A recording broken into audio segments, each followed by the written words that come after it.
Ձեզ բարեկամներ, Փակ TV-ն նորից ողջունում է իր բոլոր երկրպագուներին, բոլոր նրանց, ովքեր միշտ մեզ հետ են, մեր կողքին։ Եվ գիտեք, այս շատ, այսպես խառնաճիռ օրերին մենք այնպիսի իրադարձությունների ենք ականատես լինում, որ հաճախ զարմանում ես, թե ինչպես եղավ, որ իրավիճակը այսքան լարվելուց, այսքան, ինչպես ասում են, ձգձգվելուց հետո եկավ հասավ մի այնպիսի իրավիճակի, որ դեռ ոչինչ պարզ չէ, պարզ է, որ ոչինչ պարզ չէ։ Եվ հարցերը այս առումով իհարկե շատ են։ Հարցեր, որոնք իհարկե առաջին հերթին վերաբերվում են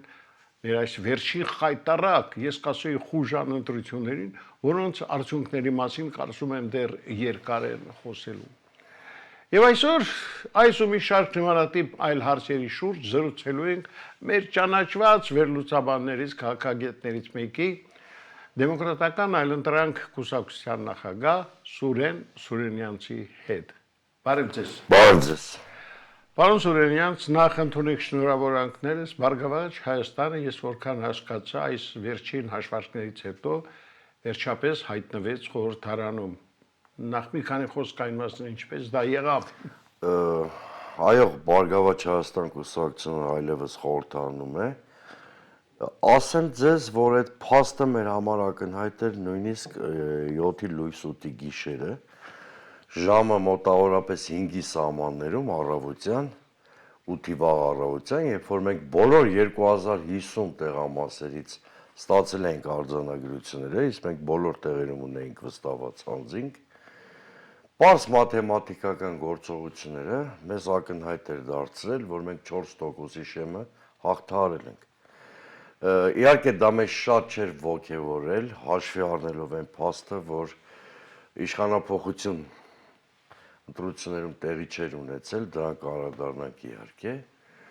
բայց մենք առնվազն տարակուսեցինք, երբ առավոտյան ԿՀ-ի պաշտոնական հաղորդագրությունից տեղեկացանք, որ ինչ-որ 0.004%-ի պատճառով չենք հաղթահարել շեմը։ Անմիջապես, քանի որ մեր ձեռքի տակ առկա էին փաստերը, անմիջապես 4 տեղամասի հիմքով մենք ցույց տվեցինք, որ 120 ձայն մինիմում այդ 4 տեղամասի կտրվածքով մեզանից գրպանել են եւ միանգամից դիմեցինք կենտրոնական ընտրական հանձնաժողով, վերահաշվարկի արդյունքում այդ ձայները ավելացան բնականաբար, որովհետեւ կրկնում եմ, մենք ունենք փաստարկներ եւ այս պահին այո նույնիսկ ԿՀ կայքում է երևում, որ 4%-ը արդեն մենք հաղթահարել ենք եւ ես չեմ կարծում, որ դա մեծ անակնկալ էր, որովհետեւ ԲՀԿ-ն այս ընտրական գործընթացի ֆավորիտներից մեկն էր, ու 4 ֆավորիտ ուժերից մեկը, ունենք այնինչ ունենք, մենք միտում ենք տեսնում ճիշտ ասած ԿՀ-ի վարքագծի մեջ, իրենք վերագրում են այդ ամեն ինչը տեխնիկական խնդիրներին, մարդկային գործոնին, մարդկային սխալին, բայց տեսեք ինչ էական բան է իշխանությանը տալիս այն սցենարը, եթե ԲՀԿ-ն խորհրդարանում չէ։ Այդ 5 մանդատների առույցի բաժին էր հասնում ՔՊ-ին, ինչի շնորհիվ իրենք ունենում էին 3/5 խորհրդարանում, այսինքն 60% ներկայություն, ինչը թույլ էր տալիս իրենց առանց մյուս խմբակցությունների աջակցության ընդունել սահմանադրական օրենքներ, նշանակել բարձրաստիճան պաշտոնյաներ եւ այլն եւ այլն։ Հիմա ԲՀԿ-ի խորհրդանում լինելու պարագայում ՔՊ-ն այդ հնարավորությունից զրկված է, ունի պարզ մեծամասնություն ընդամենը եւ մի շարք հարցեր առանց ընդդիմության քվեների լուծել չի կարող։ Այսինքն մենք գործ ունենք շատ ավելի թույլ լեգիտիմության, շատ ավելի թույլ իշխանության հետ, սա է իրականությունը։ Էլ չհաշված եւ դրա մասին երևի կխոսենք ընտրություններում տեղ գտած այլանդակությունները, աննախադեպ երևույթները եւ այլն։ Վերադառնանք ընտրություններին, այնուամենայնիվ շատերի համար անսպասելի էր ՔՊ-ի նույնիսկ այս պայմաններում այսքան ձայն հավաքելը, որտեղ բոլոր հաշվարկները, բոլոր վերլուծությունները ցույց են տալի, որ 30%-ից ավելի նրանք իրականում ձայն չունեն։ Ես ձեզ մեր հեռուստադիտողին միանշանակ պնդեմ, որ իհարկե ՔՊ-ն ինչ-որ էլեկտորատ ունի։ Դա վարչական ապարատի արդյունքում ձեռք բերված քվեներն են, դա իրենց ինչ-որ քանակի կողմնակիցներն են, դա բյուրոկրատիան է, դա տարբեր մեթոդներով։ Բայց իմ հաշվներով այդ ձայները չեն կարող գերազանցել 450-ից 500 հազարը։ Այսինքն մենք ունենք չէ հաշվարկներ, մոտավոր պատկերացումներ ունեն ԿՊ-ի էլեկտորալ հնարավորությունների մասին։ Այսինքն ինձ համար առնվազն 200,000 եւ գերազանցող ձայները ԿՊ-ի անվան դիմաց գրված կասկածելի են եւ ես հույս ունեմ, որ մի օր ասածը թե դատական վիճարկումների փուլում, թե ժամանակի ընթացքում մենք կբացահայտենք ինչ տեխնոլոգիա է կիրառվել, որտեղ ես ձեր հետ համաձայն եմ։ Մենք ընդհանրապես սխալ է պնդել, որ ԿՊ-ն առհասարակ ձայն չունի։ Մենք շրջապատում ենք տեսնում, որ նրանք որոշակի ձայն ունեն, կրկնում եմ, բայց ողջամիտ ձայների քանակը ԿՊ-ի 400-ից 500,000-ի միջակայքում էր, եւ մենք դա ենք ելակետ ընդունում, որ ասում ենք հավաքական ընդդիմությունը ԿՊ-ին հաղթում է, որտեվ նույնիսկ այս նախնական արդյունքներով մենք տեսանք, որ հավաքական ընդդիմությունը մոտ 500,000-ի չափ ձայն ստացավ։ Հիմա հեռուստադիտողը հարց կտա, բայց մյուս 200-300,000 ձայները ո՞նց է ավելացել ԿՊ-ին։ Տարբեր են պատճառները։ Առաջինը, եթե հիշում եք, Նիկոլ Փաշինյանը բացահայտորեն ահաբեկում էր հասարակությանը։ Ես չընտրվեմ կամ մենք չունենանք սահմանադրական մեծամասնություն, սեպտեմբերին լինելու է պատերազմ։ Իդեպ սահմանադրական մեծամասնություն չունի Նիկոլ Փաշինյանին, շատ հետաքրքիր է։ Սեպտեմբերին էլի սպասվում է պատերազմ, թե այդ հայտարարությունը արվել էր բացառապես ընտրողներին ահաբեկելու նպատակով։ Երկրորդը, ես բազմաթիվ այլանդակ ընտրություններ եմ տեսել, այնպես չի, որ երրորդ հանրապետության պատմությունը փայլուն ընտրություններով հարուստ է։ Բայց առաջին անգամ եմ տեսնում 95 թվականից բոլոր ընտրական գործընթացներին այս կամ այն կերպ ես մասնակցել եմ։ Առաջին անգամ եմ տեսնում, որ բուն քվեարկության օրը ընդդիմության մի քանի տասնյակ, եթե չասեմ մի քանի 100 կողմնակիցներ տարբեր պատրվակներով բերման ենթարկվեն, ձերբակալվեն։ Առաջին անգամ եմ տեսնում, որ բուն քվեարկության օրը ընդդիմադիր շտաբները Աբովյան քաղաքում, Չարենցավանում, Գյումրիում ենթարկվում են հարձակման դիմակավոր իրավապահների կողմից, ըստ էության, այսինքն այդ շտաբների գործունեությունը խաթարվել է, նրանք բուն քվեարկության օրը չեն կարողացել իրենց գործառույթը իրականացնել, եւ վերջապես արտառոց մեկ այլ երևույթ, գիշերը ժամը 2-ին, երբ հաշվել էին պաշտոնապես քվեների ընդամենը 10-15%-ը, իսկ մի շարք տեղամասերում շարունակվում էր ձայների հաշվարկը, այդ 10-15%-ն էլ որ ասում եմ, դրանք գյուղաբնակ փոքր համայնքների քվեներն էին, որոնք քիչ ընտրողներ ունեին, շուտ հասցրել էին հաշվարկել։ Ահա 10-15% հաշվարկից հետո Նիկոլ Փաշինյանը գիշերվա 2-ին ասուլիս է տալիս եւ չսպասելով պաշտոնական արդյունքների հրապարակման իրեն հռչակում է հաղթող եւ ասում է, որ միանձնյա կառավարություն եմ ձևավորելու։ Սա արտառոց է ինչ առումով։ Էլի եմ ասում, քվեները հատկապես մեծ տեղամասերի դերևս պարզ չէր, հաշվարկը շարունակվում էր, սա մեկ։ Երկրորդը, իմ տպավորությամբ իրենք շատ լավ գիտեին իրական վիճակը, այն խայտարակ թվերը, որ ունեն, եւ Նիկոլ Փաշինյանը այս իր քայլով մի կողմից փորձեց խուճապը հանել իր թիմի ներսից, իր թիմին կոնսոլիդացնել։ Մյուս կողմից նա փորձեց ճիշտ թվեր ճակերտների մեջ, ճիշտ թվեր ներկայացնելու պատվեր իջեցնել ԿՀ-ին։ Եվ այս ասուլիսը ուրիշ բանով էր արտառոց։ Սովորաբար, երբ տարբեր երկրների մոնիտորինգ ենք անում, մենք տեսնում ենք, որ երբ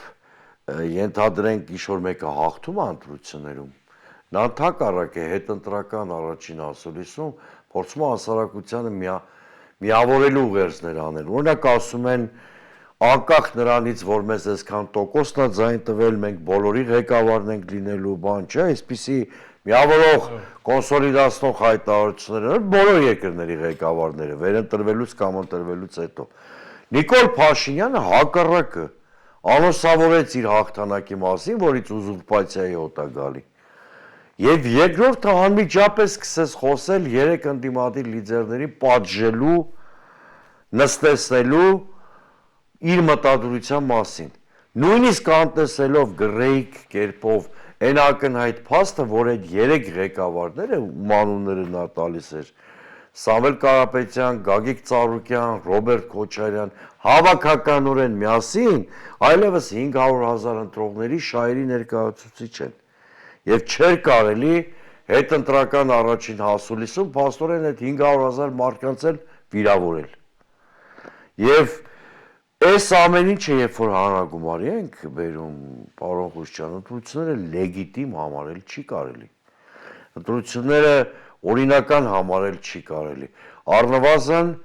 վերահաշվարկի փուլը ցույց է տալիս, ինչքան խախտումներ են եղել, դիմացը դերևս դատական վիճարկումների փուլն է, արդեն Ռոբերտ Քոչյանի դաշինքը հայտարարել է, որ սահմանադրական դատարան են դիմելու, մենք էլ գուցե սահմանադրական կամ վարչական դատարան դիմենք, որտեղ համակարգային խախտումների բոլոր նշաններն առկա են։ Հակառակ պարագայում իշխանության նման ջղաձգումները չենք տեսել։ Այդ տեսեք մեր նկարահանման պահից րոպեներ առաջ էլ ինչ-որ վիրավորական արտահայտություն արել Նիկոլ Փաշինյանը Գագիկ Ծառուկյանի մասին։ Եկեք համաձայնվեք, որ հաղթող մարդը, եթե իսկապես մարդը հաղթում է, իսկապես մարդը վստահ է, որ հաղթանակ է տարել, ինքը զուսպ է լինում, ինքը հաղթողի դիրքերից ավելի մեծահոգի է գտնվում իր մրցակիցների հանդեպ։ Այս մարդու մոտ Նիկոլ Փաշինյանի ինչ-որ թերարժեքության մոլուցք կա, բարդույթ կա, եւ նա չի կարողանում հանգստանալ, որովհետեւ թերևս շատ լավ գիտի երևի, որ իր 8 տարվա բազմաթիվ հանցագործություններին այս ընտրությունների խախտումներով ավելացրել է եւս մեկը։ Գիտեք, ես պիտի ասեմ, որ այսօր մեր ունկնդիրներին հատկապես շատ հետաքրում է թե միացյալ ընդդիմությունը ինչ ծրագրով է այսուհետ առաջ գնալով, կորոշեն վերցնել մանդատները, թե դա, ինչպես ասում են, դեռ ոչինչ բարձ չէ։ Տեսեք, ես շատ անկեղծ եմ լինելու այս հարցում։ Ես անցած 3-4 օրերին ընտրություններին հաջորդող սոցիալական ցանցի մեսենջերներով ստացել եմ, եթե չասեմ հարյուրավոր, ասեմ տասնյակ նամակներ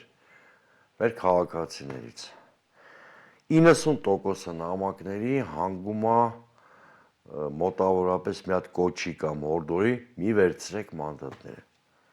Համարյա մեր այդ քաղաքացիների մեծ մասը, որ ինձ գրել են, կամ ընդդիմադիր այլ գործընկերների, հանդես են գալիս այդ հորդորով։ Իհարկե ես մեր քաղաքացիների ցասումը, զայրույթը միանգամայն հասկանում եմ եւ գնահատում եմ եւ լեգիտիմ եմ համարում եւ ազնիվ ու անկեղծ եմ համարում, բայց քաղաքացիները տասնյակ հազարավոր եւ քաղաքական գործիչները ինչքան էլ նույն մտածումներ ունենան, իրարից տարբերվում են մի շատ կարեւոր հանգամանքով։ Քաղաքացին պարտավոր չի քաղաքական հաշվարկներ անել եւ կարող է տրվել էմոցիաներին։ Քաղաքական գործիչները պարտավոր են բոլոր սցենարների համար հաշվարկել պլյուսներն ու մինուսները։ Տեսեք, անկախ ընտրություններին տված մեր խիստ գնահատականներից ընդդիմությունը մանդատները չվերցնելու իրավունք ունի միայն մեկ պարագայում։ Եթե վստահ է, որ հեղափոխության պլան ունի։ Իսկն այս պահին կա հեղափոխության պլան, մենք մանդատները չենք վերցնում եւ իրականացնում ենք հեղափոխություն շատ արագ։ Ինչպես օրինակ 2004 թվականին տեղի ունեցել մեր հարևան Վրաստանում կամ այլ երկրներում։ Բայց երևի պարոն Խուշչյան, դուք իմ հետ կհամաձայնեք, որ այս պահին անկախ կեղծիքների քանակից, որակից, բնույթից Հայաստանում ցավոք սրտի հեղափոխական վիճակ չկա եւ առնվազն որևէ հետևորդ մեր հիմա ինձ լուրջ չի ընդունի եթե ես խոսեմ քաղաքում սպասվող զանգվածային բողոքների հավանականության հնարավորության մասին, հեղափոխական արագ սցենարը հետևաբար բացառված է։ Այս պարագայում, եթե ընդդիմությունը չի վերցնում մանդատները, մեծ հավանականությամբ կրկնելու է վրացական ընդդիմության ձախողված փորձը, երբ նրանք մանդատներ չվերցրեցին, փողոցում էլ ձախողվեցին, եւ արդյունքում ընդդիմությունը դարձավ լուսանցքային, իսկ իշխանությունը բացի ռեպուտացիոն ինչ-որ կորուստներից, ինչ-որ այլ լուրջ կորուստներ չունեցավ։ Ես իմ գործընկերներին, թե ԲՀԿ-ի շրջանակներում, թե նաև մյուս ընդդիմադիր գործընկերներին այլ մոտեցում եմ առաջարկել եւ հիմա էլ առաջարկում եմ։ Անկախ ընտրություններին տված մեր խիստ որակումներից վերցնում ենք մանդատները, բայց վերցնում ենք խիստ քաղաքականացված թիմերով, այսինքն շատ ակտիվ խորհրդարանում իշխանությանը պատին դեմ տալու եւ շատ ակտիվ գործունեություն ծավալելու նպատակով, բայց խորհրդարանական գործունեությունը ծառայեցնում ենք փողոց գեներացնելու նպատակին։ Այսինքն փորձում ենք ապահովել խորհրդարան ակտիվ փողոց միքսը եւ ես ըստ իմ սցենարի, որ իմ գլխում կա, որի մանրամասները դեռ վաղ ժամա բացահայտել, որովհետեւ նախ գործընկերների հետ ենք քննարկում, հետո ես կարծում եմ ամբողջ ընդդիմությունը պիտի սրա շուրջ կոնսենսուսի գա, նոր հասարակության հետ կիսվենք, ըստ իմ այդ սցենարի, քանի որ իշխանության ճգնաժամը հաղթահարված չի, ընդհակառակը խորացել է այս ընտրությունների արդյունքում, քանի որ արտաքին ռիսկերը պահպանվում են, ներքին համակարգային խնդիրները գնալով խորանում են, եթե արդյունավետ գործի ընդդիմությունը այս իրավիճակում, իսկ եկեք համաձայնենք, որ հիմա ընդդիմության ներկայությունը նույնիսկ կեղծված ընտրությունների արդյունքում խորհրդանում ավելին է, քան հիմա գոյություն ունի,